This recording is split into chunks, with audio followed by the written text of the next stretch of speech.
لیکن آپ نے سوال کیا ہے کہ استخارہ کرتے ہوئے اگر حادل امر کی جگہ عربی میں کیا کہیں؟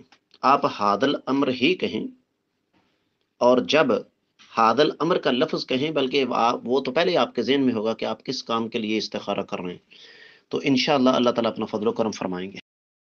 سوال ایک جملے کا ہے کہ میں امام کے ساتھ جس رکعت میں جا کر ملوں گا وہ میری کون سی رکعت ہوگی؟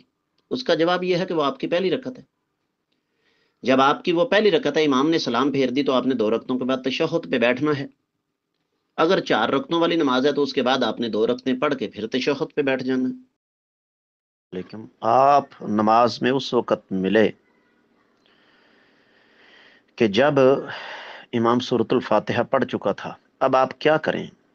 آپ سورۃ الفاتحہ پڑھیں، اس لیے کہ اللہ کے رسول صلی اللہ علیہ وسلم کا فرمان ہے کہ سورۃ الفاتحہ کے بغیر نماز نہیں ہوتی۔ جی ٹھیک ہے سر، لیکن پھر وہی بات ہوئی کہ سورۃ فاتحہ پڑھنے کا ٹائم نہیں ملا، رکوع میں مل گئے، سورۃ فاتحہ پڑھنے کا ٹائم نہیں ملا تو پھر اٹھ کے پڑھنی چاہیے، اٹھ کے دوبارہ پھر پڑھ کے پھر سلام پھیرنا چاہیے۔ لیکن اب دیکھیں نا، آپ نے ایک سوال اگلا اٹھا دیا کہ رکوع میں جا کر ملے ہیں۔ میرے بھائی، جو بندہ رکوع میں جا کر ملتا ہے نا، اس کے 3 رکن چھوٹ جاتے ہیں، 3 رکن چھوٹ جاتے ہیں: تکبیر تحریمہ، سورۃ الفاتحہ اور قیام۔ ایک رکن چھوٹ جائے تو رکعت نہیں ہوتی، یہاں تو 3 رکن چھوٹ رہے ہیں، لہذا جو بندہ رکوع میں جا کر ملتا ہے اس کی رکعت نہیں ہوتی ہے۔ علیکم ورحمۃ اللہ۔ آپ پر کچھ لوگوں نے جادو کیا ہے اور آپ جب ان کے گھر کے پاس سے گزرتے ہیں، آپ کا جی چاہتا ہے آپ ان پر لعنت برسائیں۔ یہی تو قوت برداشت ہے۔ قوت برداشت کا امتحان بھی تو یہیں پہ ہوتا ہے نا، اس لیے آپ ان پر لعنت نہ کریں، یہ طریقہ درست نہیں۔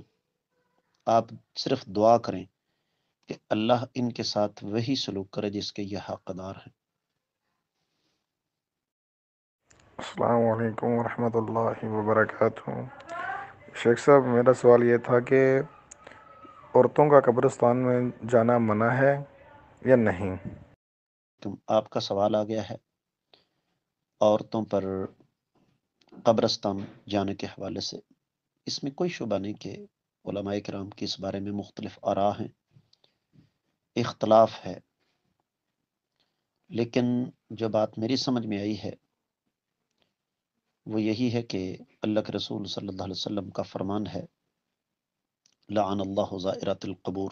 سنن ترمذی میں صحیح حدیث ہے کہ قبروں کی زیارت کرنے والی عورتوں پر اللہ کی لعنت ہے، لہذا خواتین کو قبرستان نہیں جانا چاہیے۔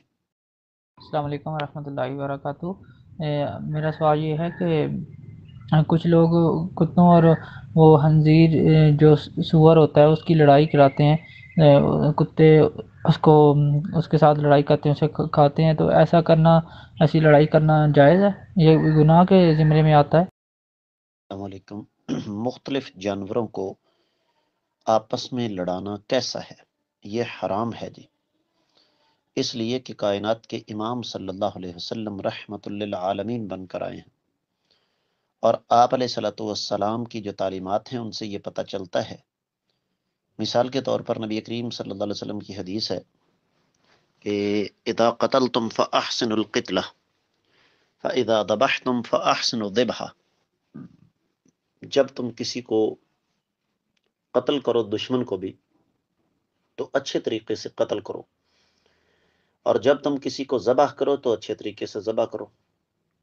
اور فرمایا فَلْيُحِدْ أَحَدُكُمْ شَفْرَتَهُ وَلْيُرِحْ ذَبِيحَتَهُ، کہ تم میں سے ہر کوئی اپنی چھری کو تیز رکھے اور اپنے ذبیحہ کو راحت اور آرام پہنچائے۔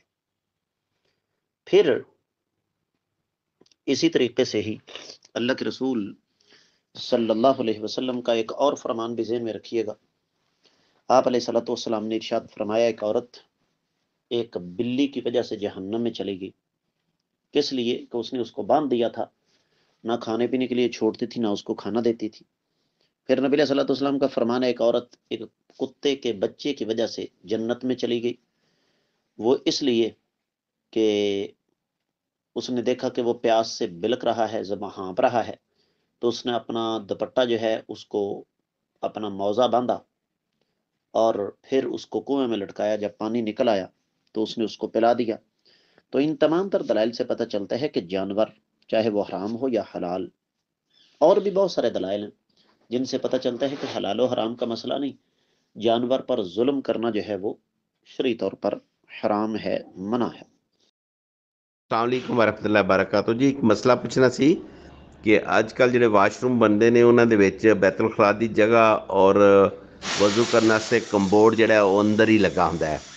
آیا کیا وہ اسی اثار بن کے اپنا پورشن وضو دا علیحدہ اور بیت الخلا دا علیحدہ کر سکتے ہیں؟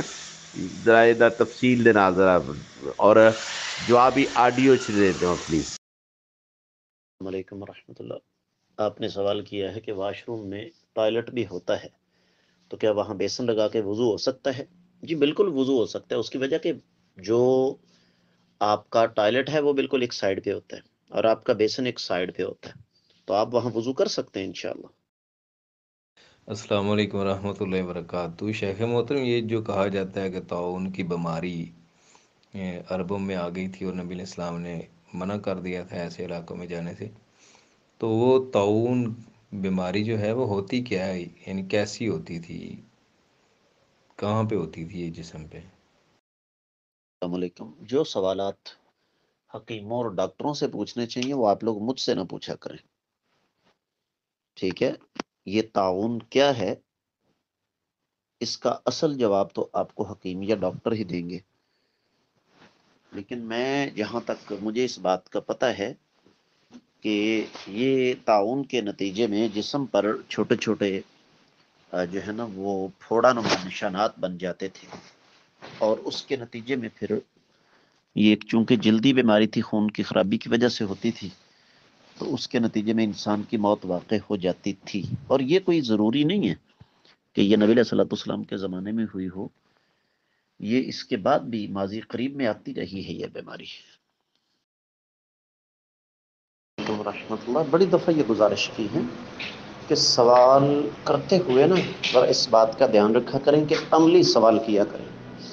جن، فرشتے، پرندے، حشرات الارض بیت اللہ کا طواف کرتے ہیں یا نہیں کرتے، اس کا ہماری دنیا، آخرت، قبر، قیامت، عملی زندگی، جنت، جہنم، حساب یا صراط کے ساتھ کوئی تعلق واسطہ نہیں ہے. تو جب ان چیزوں کا ہماری آخرت کے ساتھ یا عملی زندگی کے ساتھ کوئی تعلق نہیں تو ہمیں ان موضوعات کو چھیڑنا ہی نہیں چاہیے.